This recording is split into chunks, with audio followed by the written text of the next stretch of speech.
कह प्रकृति के विषयों से भोग नहीं करना है, लिप्त नहीं होना ही तो समझ में आता है, परंतु प्रकृति से रस लिए बिना जीवन रूखा सूखा हो जाएगा।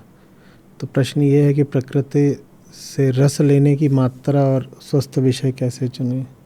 पहले तो ये समझा दीजिए रस माने क्या होता है, कौन सा रस लेना है प्रकृति से आपको। हुँ? आप लोग एक अपना पैराडाइम बनाते हो जो आपके अनुसार सच है, और फिर मुझसे कह रहे हो कि अब हमारे पैराडाइम पर आप आगे बढ़ के दिखाओ।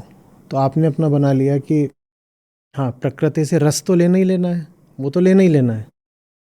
अब उसके बाद मुझसे पूछ रहे, अच्छा आप बताइए प्रकृति से रस की मात्रा कैसे चुने। रस क्या है वो आपने तुम्हें समझाया नहीं। मेरे सामने तो कोई श्लोक आता है, दोहा आता है, तो मैं उसका एक एक शब्द आपको बताता हूँ। अब ये रस बोल दिया आपने, रस माने क्या। मैं तो दो रस जानता हूँ, एक गन्ने का रस होता है, एक उपनिषदों में रस होता है, रसो वैसा उपनिषद बोलते हैं। आप कौन से रस की बात कर रहे हैं।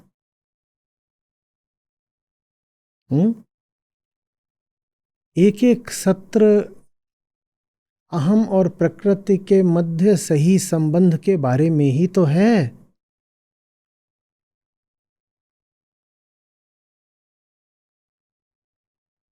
उसमें आप एक नई बात ले आए, रस। रस माने क्या। उपनिषद तो कहते हैं रस माने ही आत्मा ही होता है, आत्मा ही रस है। बहुत स्थूल अर्थ में जाओगे तो फिर गन्ने का रस। आप किस रस की बात कर रहे हैं। आप कहेंगे नहीं बट समझो, ऑब्वियस है ना, मतलब नहीं, ऐसे मतलब में मैं मतलब नहीं समझता। सत्रों में मैं भी ऐसे ही कहने लगूं कि ये श्लोक है, इसका समझो मतलब स्पष्टता, प्रिसिशन का कुछ, या मतलब इतने सत्रों में यही तो बात समझी है ना, कि क्या है प्रकृति और उससे कैसे रिश्ता बनाना है। पूरी दुर्गा सप्तशती में क्या समझाया था। कौन है दुर्गा, प्रकृति ही तो है। वो सब कर देने के बाद फिर आप लोग पूछते हो ऐसे सवाल, मुझे अपने ऊपर संदेह हो जाता है। एक जगह रामलीला चल रही थी, पूरी रामलीला हो गई जब,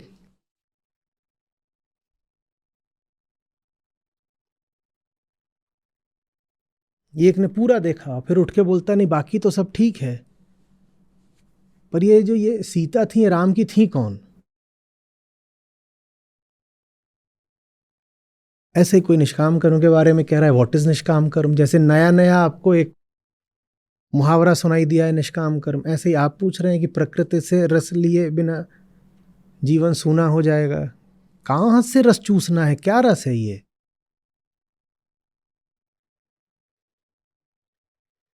मैं कौन हूं, मैं अहम हूं। मुझे क्या चाहिए, मुझे मेरे भ्रमों से मुक्ति चाहिए। साधन क्या है, प्रकृति साधन है। जो कुछ भी मुझे मेरे भ्रमों से मुक्ति दिलाता हो, प्रकृति में मुझे उससे रिश्ता बना लेना है। ये बात तो कितने हजार बार समझाई है। अब फिर पूछ रहे हैं आपकी प्रकृति में स्वस्थ विषय कैसे चुने। कैसे चुने, ऐसे चुने। और मान लीजिए आपकी परीक्षा में मैं यही सवाल आपसे पूछ दूं तो आपको 0 मिल जाएगा। फिर तो 24 तारीख को यही सवाल फिर मैंने आपसे पूछ दिया होता तो आप क्या उत्तर देते। मैं तो कहता कि इस बात को मैं 2 साल से रोज पढ़ा रहा हूं। आप क्या उत्तर देते फिर इसका।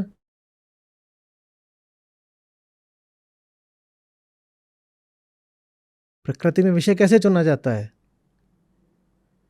कैसे चुना जाता है। ठीक वैसे जैसे दवा की दुकान पर अपने लिए दवा चुनी जाती है, अपना मर्ज पता होना चाहिए, अपना रोग पता होना चाहिए। वहाँ जो कुछ भी है दवाई की दुकान में सब दवाई ही है, पर हर दवाई तुम्हारे काम नहीं आएगी। अपना मर्ज पता हो तो जाकर वहाँ से चुन लो कौन सी दवाई उठानी है, यही तरीका है। अपना मर्ज नहीं पता चल रहा हो तो डॉक्टर के पास जाओ, वो बता देगा, यही तरीका है। क्या और तरीका होता है, क्या मैं उत्तर दूं। अपना मर्ज कैसे पता चलता है, उसको आत्मज्ञान बोलते हैं। स्वयं को जानो, अपनी बीमारी पता चल जाएगी। अपनी बीमारी पता चल गई तो प्रकृति में उसे संबंध बना लो जो तुम्हारी बीमारी दूर कर देगा, उसको दवा बोलते हैं। और नहीं बहुत समझ में आ रहा है तो किसी के पास चले जाओ, उसको संसार में डॉक्टर और अध्यात्म में गुरु बोलते हैं। वो बता देगा कि बीमारी क्या, इलाज क्या है, जा करके जो इलाज है वो कर लो, बीमारी दूर हो जाएगी।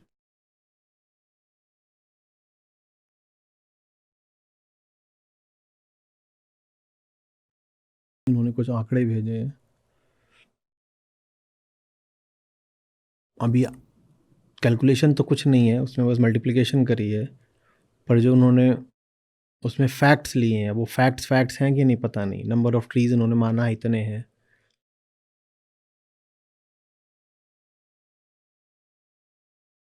एवरेज कार्बन एक ट्री कितना एब्जॉर्ब करता है वो भी उन्होंने माना है। अब ये जो आपने असम्पशंस लिए हैं ये चेक करने पड़ेंगे, तभी मैं इस पर कोई टिप्पणी कर सकता हूँ। अब ये गलत तो होगा ही ना, अगर आपने अंत में निष्कर्ष ये निकाला है कि all the carbon produced by world population is absorbed bye trees present, अगर ऐसा हो रहा होता तो कार्बन 280 ppm से बढ़ करके 440 ppm कैसे हो जाती? तो आपका कैलकुलेशन तो गलत है ना। ये कैलकुलेशन है, और एक फैक्ट क्या है कि पिछले 60-70 साल में 280 पार्ट्स पर मिलियन से उठ करके कार्बन डाइऑक्साइड कंसंट्रेशन 430-440 पार्ट्स पर मिलियन हो गया। वो फैक्ट्स है, मेजर्ड एम्पिरिकल फैक्ट है, और ये कैलकुलेशन है। तो कैलकुलेशन उस फैक्ट से एग्री नहीं कर रही, तो कैलकुलेशन ही गलत होगी ना। इसमें कुछ है तो नहीं कैलकुलेशन में, आपने तो बस मल्टीप्लाई डिवाइड कर दिया है, तो उसके में जो आपने एजम्पशंस ले रखे हैं वही गलत होंगे, उसको चेक कर लीजिए।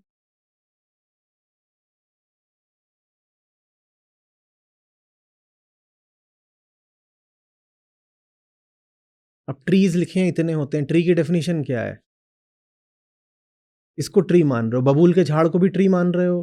अगर बबूल के झाड़ को भी ट्री में गिन रहे हो तो क्या वो इतनी CO2 एब्जॉर्ब करता होगा जितनी आपने मान ली है? ट्री की क्या डेफिनेशन ले ली है? आप कहो अच्छा नहीं, बरगद को ही ट्री मान रहे हैं, तो कितने साल के बरगद को? आपने अभी अभी बरगद या पीपल लगाया है, उसको भी आपने ट्री मान लिया क्या? वो तो बहुत बहुत साल लगते हैं बड़ा होने में, उसको तो नहीं गिन लिया कहीं। तो इसमें क्या किया, अजम्पशंस क्या है, उसको जाइए चेक करिए।